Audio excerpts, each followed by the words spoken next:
ચાર કારણો રામાયણમાં છે રાવણને પેદા થવાના. એક તો પહેલું, તમે બધા કથા જાણો છો, કથાના માધ્યમમાં જય અને વિજયને જે શ્રાપ મળ્યો,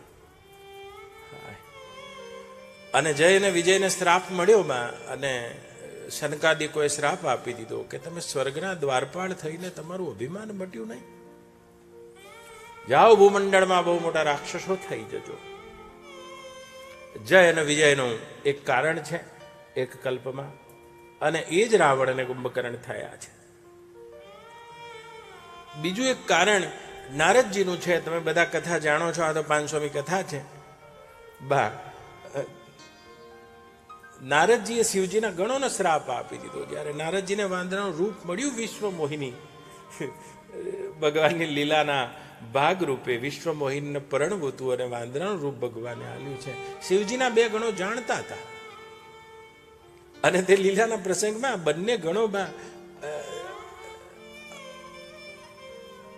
આ વાંદરાનું રૂપ જોઈને અને નારદજીને જે દુઃખ પડ્યું છે, દુઃખ જોઈને સુખી થઈ રહ્યા છે. એ જાણતા હતા પણ કશું કીધું નહીં, પણ છેલ્લે કીધું કે નારદજી આ તમારું રૂપ તો જુઓ. એટલે નારદજીના શ્રાપથી આ બંને ગણો રાવણ કુંભકર્ણ થયા છે.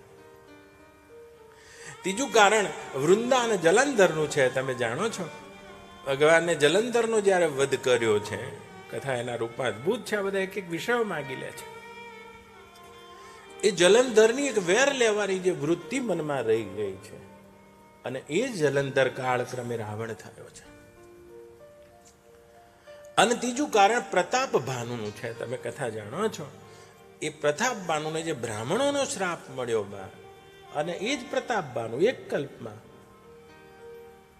કાલ પાઈ સુના સોઈ રાજા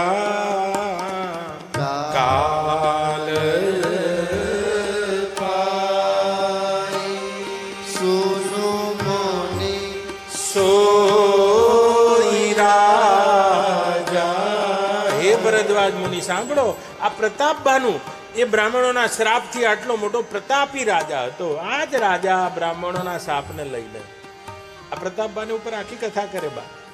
તમે જીવતા રહેજો. આખો મનોવૈજ્ઞાનિક કારણો રાવણને એના પૂર્વજન્મમાં પડ્યા. કાલ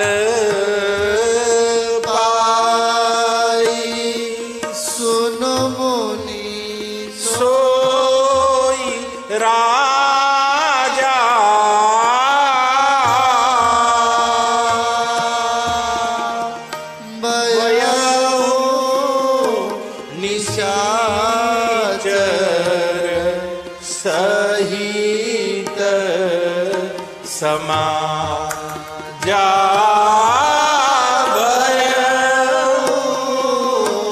નિશાચર સહિત સમાજા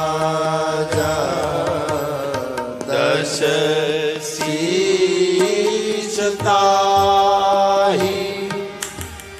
બીસ ભૂજ દંડા રાવણ નામ પીરબર દંડા. પ્રતાપબાનું બ્રાહ્મણોના શ્રાપને લઈને પોતાના પરિકરો સહિત નિશાચર રાવણ થયો છે. આ 4 કારણો માનસમાં છે રાવણના થવાના.